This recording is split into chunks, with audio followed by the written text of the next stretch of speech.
आपण माने यहाँ केक कहि परिबे पिठा भी कहि परिबे माने गोटी रेसिपी रे दुई दुईटी स्वाद पाइबे।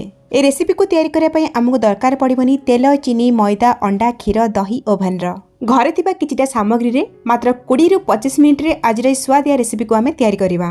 यह खाइबा को स्वादिष्ट हवा सहित स्वास्थ्यकर मध्य रहिबो छुआरु बड़ समस्ते पसंद करिवे। आज आमे तैयारी करिबा अटा नड़िया केक बा पिठा। यह देखिबा को ऊपर जेतिकी सुंदर खाइबा को सेतिकी नरम रहिबो आ भितर टेक्सचर देखंतु एकदम स्पंजी हेची जालीदार भी हेची। आपण माने भी जति कम समय रे किछि हेल्दी टेस्टी मिठा पिठा बा केक बनिया पई चाहुछंदी ए रेसिपी खास करके आपण मानक पई। नमस्कार, लता ओडिया किचन रे आपण समस्त को अनेक अनेक स्वागत। आज रे केक बा पिठा तैयारी करिया पई एटी गोटे जगार मेजरिंग कप रे मापिकी मु नेबी 2 कप गहम अटा जहा कि ग्राम्स रे पाखापाखि 300 ग्राम रो अछि। आपण माने केते पिठा बा केक तैयारी करिवे से हिसाब रे अटा कम अधिया करिवे, किंतु ध्यान रखंतु प्रत्येक जिनस को मापिया पई ए भली गोटे मेजरिंग कप हो गिना हो ग्लास हो सेट करंतु जोथिरे कि मापिकी सब जिनस नेबे माप ठीक रहिले आपन रेसिपी मध्य परफेक्ट तैयारी हबो। ए रेसिपी रे मु क्षीर रो व्यवहार करिबिनी तो भलो टेस्ट आनिया पई क्षीर बदल रे आमे एठी व्यवहार करिबा मिल्क पाउडर। एठी मु अमूल नेइची आधा कप बा 3 बड़ चम्मच आ ग्राम्स रे 50 ग्राम रो अछि। आपण माने जे कोनसी ब्रांड रो मिल्क पाउडर एठी नै परिबे। मिठा जिनस बनाउजे सबुर टेस्ट को बैलेंस करिया पे आमे 2-3 पिंच एठी लूण पकेबा। एबे आमे नेइथिबा सब सुखिला जिनस को भला भाबरे एम्ति गोळै नबा चामच रे आ साइड रे रखिबा। आज रे केक तैयारी करिया पई आमे चीनी रो व्यवहार करिबानी, ता बदल रे आमे गुड़ नबा। तो सेही सेम मेजरिंग कप रे मापिकी गोटे कप नेइची गुड़ जहा कि 150 ग्राम रो अछि। जेतिकी अटा नेइची तार आधा नेइची गुड़। एबे आमे गुड़ रे दबा गरम पानी, सेही सेम मेजरिंग कप रे मापिकी गोटे कप नेइची गरम पानी। गरम पानी देले कोन हबो जति गुड़ गोटा थिबो भला भाबरे मेल्ट हे जिवो। एठी मु उषुम पानी रो व्यवहार करछि, आपण माने पानी जगह रे क्षीर रा मध्य व्यवहार करि परिबे। क्षीर को उषुम करके नेबे। एबे आमे गुड़ को उषुम पानी रे 5 रु 10 मिनिट पई रेस्ट दबा। एठी आपण माने चाहिले गुड़ पानी को फ्लेम ऑन करके किछ समय रांधी नेबे, सेमति रे मध्य अति शीघ्र गुड़ पानी रे मेल्ट हे जिवो। 5-7 मिनिट परे ए गुड़ पानी ठंडा हो गलानी आ गुड़ भी सॉफ्ट हो गलानी। हाथ रे टिके गुड़ को एमती मिक्स करि नबा आ ए जे गुड़ पानी को आमे ए भली चा छणा रे छाणी नबा। आमे अटा और अमूल को सुखिला मिक्स करके रखिथिले सेइथिरे ही डायरेक्ट आमे छाणी नबा।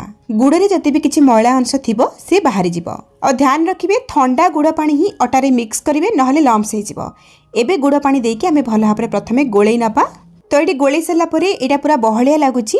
ए स्टेज रे आमे आउ पानी रो व्यवहार करबा। आपण पानी जगह रे क्षीर मध्य नै पारिबे।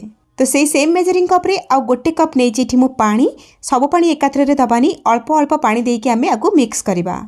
ए जो आण बा बैटरटा आमे बनौचे बेसी मोटा बा बेसी पतला हबनी, मीडियम रहिबो। तो अल्प अल्प पानी देके गोळिले हमको ठीक रे जना पड़िबो जे केते पानी एथरे लागिबो। दर्शक बंधु आज रे रेसिपी जदि आपनको पसंद आछि वीडियो को लाइक करिवे शेयर करिवे। चैनल रे जदि नुआ ताले प्लीज सब्सक्राइब करनेबे। फेसबुक पेज रे देखुतिले फॉलो तो निश्चय करिवे। आपण माने चामच रे हो बा एई भले हैंड व्हिस्कर रे भलो भाबरे मिक्स करि नेबे जेमति के एथरे लम्स बिल्कुल भी न रहिबो। तो एडी देखंतु बहुत भलो भाबरे आकु मु गोळै नैची। तो एडी देखंतु पछरे जे गोटे कप पानी मु नेइथिली सब जाक एठी लागि जाईची। एमिति देखिबा को गले 2 कप अटा पई 2 कप पानी लागिला, माने गोटे कप पानी मु गुड़ रे देइथिली आ गोटे कप पानी पछरे देकी मु गोळैली। अटार क्वालिटी ऊपर रहला आपनको 2 चम्मच अधिका बा 2 चम्मच कम पानी लागि पारे। एबे हम एथिरे दबा गोटे कप नड़िया कोरा। जेतिके अटा नै थिबे तार अधा नेबे नड़िया कोरा। एकदम गुंड करके नड़िया को कोरिकी नेबे।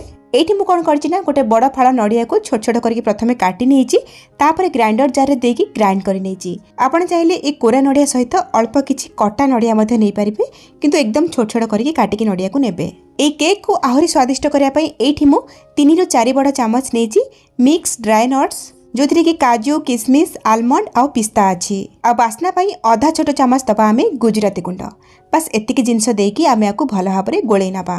एठी आपण माने ड्राई नट्स को एकदम छोट छोट करी काटिकी नेबे आ निज हिसाब रे कम अधिया करिवे आ निज पसंद रा ड्राई फ्रूट्स एठी नै परिबे। एठी देखंतु माको भलो भाबरे गोळै नेइची, आकु साइड रे रखिबा। एपड देखंतु ए जो पिठा बा केक को तैयारी करिया पई एठी मु छोट छोट स्टील गिना नेइची समान साइज रो। छोट बड़ गिना आपण पाखरे जहा भी थिबो एठी नै परिबे, नहल तो गोटे जगह आपण माने एक केक को बा पिठा को तैयारी करि परिबे। से केक टिन हो बा जे कोनसी बड़ जगह हो। एबे हम गिना गुडा करे हल्का तेल बा घिया को लगै नबा, जोथि पई कि गिनारू केक अति सहज रे बाहरी आसीबो। केक बा पिठाटी भलो भाबरे फुलिया पई नरम आ स्पंजी बनिया पई एथरे आमे आधा छोट चम्मच दबा खाइबा सोडा। जो सोडा को आम बरा बा पकुड़ी रे व्यवहार करछे किंतु आठू अधिका सोडा पकेबेनी नहले टेस्ट खराब आसीबो। ए रेसिपी आम दही व्यवहार करूने तो ये जो सोडा को एक्टिवेट करने जेकोसी गोटे खटा जिनसटी दरकार तो ये मुझे छोट फाड़े लेंबू नहीं चिपुड़ी नेउची सोडा उपरे आपको भल भाव में आम मिक्स करनबा। सोडा जगह आपण मैंने गोटे छोट पैकेट इनोर व्यवहार करेंगे। सोडा बा इनो बैटर में देकी गोले सारा पर बैटर को बहुत समय बाहर रखानी सांगे सांगे आम केक को तैयारी करवा। तो सोडा को देकी मु गोटे मिनिट खंडे भल भाव में गोले नहीं तो ये मुझे फाइनल कंसिस्टेंसी देखा दूसरी बैटर ना तो बेसी मोटा अच्छी ना बेसी पतला अच्छी मीडियम अच्छी एमती ही रखिए। आठू पतला होगले बैटर आपण मैंने अटा टिके देकी मिक्स करदे आठू जब गाढ़ा हो बैटरटा आपण मैंने पानी बा क्षीर देकी एडजस्ट करेंगे। ए बैटर को सांगे सांगे आम तेल लगे रखि गिना फिल करवा। ए गिना गुड़िक बैटर पूरा फुल करके भरबेनी अधा पर्यंत भरबे कहीं ए केक गुड़िक फुलिबो ताको टिके जगह भी दरकार पड़िबो सेथिपाई। बैटर को दे सारा पर ये गिना को टिके बाड़े नबा और तापरे मन पसंद हिसाब से आम ए केक उपरे सजई नबा। एठी मु छोट छोट करी काटी रखिथिबा किछि ड्राई नट्स को देकी सजई नेछि। आज रे केक को आम स्टीम करिबा बा सिझेइबा सेति एपटे देखंतु कड़ाई रे 2 ରୁ 3 ग्लास पानी देकी मु गरम करिया पई बसैछि। पानी एठी गरम हे गलानी। आपण चाहिले एक केक गुडी को इडली स्टैंड रे रखिकी स्टीम करि परिबे नहल तो कड़ाई रे ए भली पानी देकी ए पानी ऊपर गोटे स्टैंड रखिबे स्टैंड ऊपर गोटे बड़ प्लेट रखिबे प्लेट ऊपर गिना को देकी आपण माने ए जो केक को स्टीम करि परिबे। किंतु आज रे केक को स्टीम करिया पई मु ए भली जाली रा व्यवहार करिबी।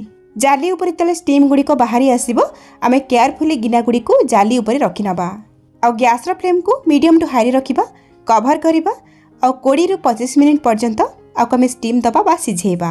कथा रहिला ए केक को तैयारी करिया पई आपण माने केते बड़ जागा नैछंती। बड़ जागा नैथिले अधिक समय लागिबो छोट जागा नैथिले कम समय लागिबो सिझिया पई। 20 मिनिट पर एठी मु आपनको देखौची कवर काढी की देखि परतबे केक गुड़िक केते सुंदर भाबरे फुलीची और केक ऊपर को छुईकी देखिले ऊपरटा पूरा सुखिला लगुची। एबे हमें कौन करबे ना गोटे टूथपिक बा नाइफ नबा और केक रो मझिरे इंसर्ट करके देखिबा। जदि टूथपिक पूरा क्लीन आसला किछि भी कंचा बैटर लागुनी टूथपिक रे जानिबे केकटा भल भाबरे सिझी जाईची। जदि किछि कंचा कंचा है कि लागुथिबो ताहले आउ किछि समय घोड़े की सिझेई नेबे। तो एटा पूरा हेई जाईची। गैस रो फ्लेम को ऑफ करबा आकु बाहर को बाहर करनबा और पूरा ठंडा करबा। ठंडा हला परे जाई कि डिमोल्ड करबा। एठी हमर केक बा हमर पिठा गुड़िक पूरा ठंडा हो गलानी और देखि पारथिबे मु 2 कप नैथिली अटा और 2 कप अटारे देखंतु 8टी छोट छोट गिनारे मु केक बा पिठा को तैयारी करिछि।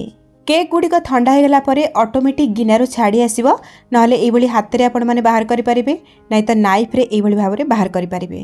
तो एठी देखंतु केते सुंदर भाव रे डिमोल्ड हो गला।